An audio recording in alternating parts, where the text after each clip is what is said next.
العظيم اللي قدموه. طبعا منتخب المغرب قدم أداء فوق الخيال، بقى أبطال العالم في الشباب. منتخب الشباب أبطال العالم. المغرب دايما بيكون عنده القدرة إن هو ينافس على كأس العالم، مش يروح كأس العالم ويبقى فرحان، لا بينافس على كأس العالم. خلينا نوضح ده. منتخب المغرب النهاردة بياخد كأس العالم أمام أنظار العالم كله. بيوضح لك ده شرف لكل المنتخبات، لمصر والسعودية وقطر والدول العربية. ده فخر للدول العربية إن منتخب عربي ياخد كأس العالم. فالمغرب منتخب قوي جدا. وطبعا احنا بنقول لأي منتخب عربي اتعلم من المنتخب المغرب، اتعلم من المنتخب المغرب.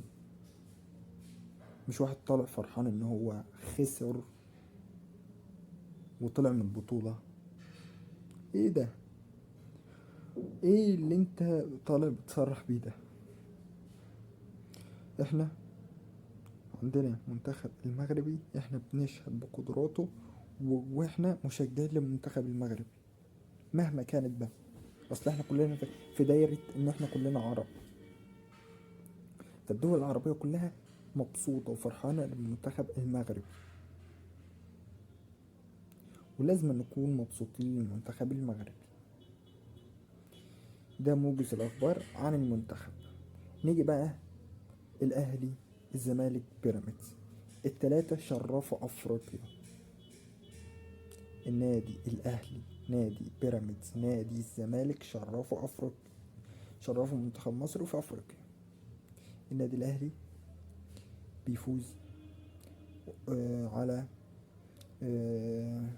بيفوز في دوري أبطال أفريقيا 1-0 قدام نادي ضعيف.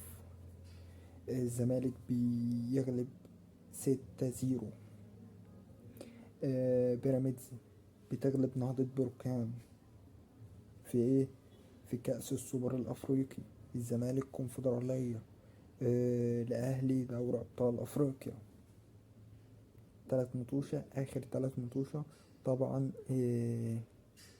يعني بيوضح لك قوة الأندية المصرية في أفريقيا.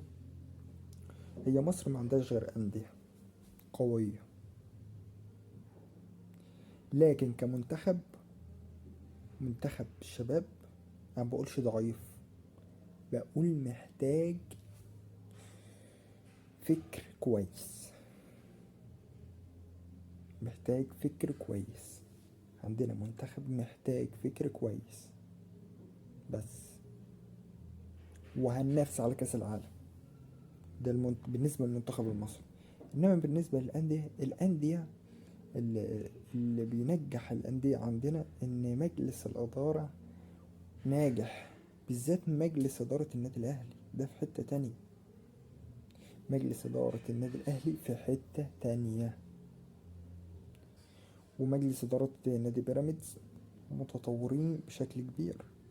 هو اللي حاليا المجلس الإدارة بتاعه مش عارف يلم الأمور أو يساوم الأمور، هو نادي الزمالك. أما بالنسبة لباقي الأندية، الأهلي وبيراميدز، لأ، عندهم مجلس إدارة يحترم، محترم على أعلى مستوى. وبرضو خلينا أوضح نقطة، إن النادي الأهلي نتيجة 1-0 دي لا تعني شيء للنادي الأهلي. طب هتقولي 1-0 ليه؟ هقولك لأن المدرب لسه، دي أول مباراة ليه، لسه المدرب جديد، فطبيعي وبديهي إن النادي الأهلي يلعب بالمستوى ده. ومستوى يعني الجون كان مزيكا حرفيا، يعني سيبك انت، كان تيكي تاكا، تيكي تاكا، والكرة تروح لمحمد هاني، ومحمد هاني هدف برازيلي، هدف برازيلي. ف يعني احنا بنقول ألف مبروك للمنتخب المغربي. وطبعا عايزين المنتخب المصري ان هو يطور نفسه فكريا. ان منتخب الشباب عندنا منتخب كبير قادر ان هو آه، ينافس على كان قادر ان هو ينافس على كأس العالم، ولكن المدرب استسلم. خلينا نوضح النقطة دي برضو مهمة جدا. المدرب استسلم. المدرب بمسافة ان هو راح كأس العالم يبقى كده عمل انجاز. طالع في تصريحاته يقول لك يعني احنا كنا هنغلب اليابان. انت بتقول ايه؟ لما المدرب يقول كده يبقى اللعيبة هتعمل ايه؟ بس كده نكون وصلنا لنهاية الفيديو، والسلام عليكم.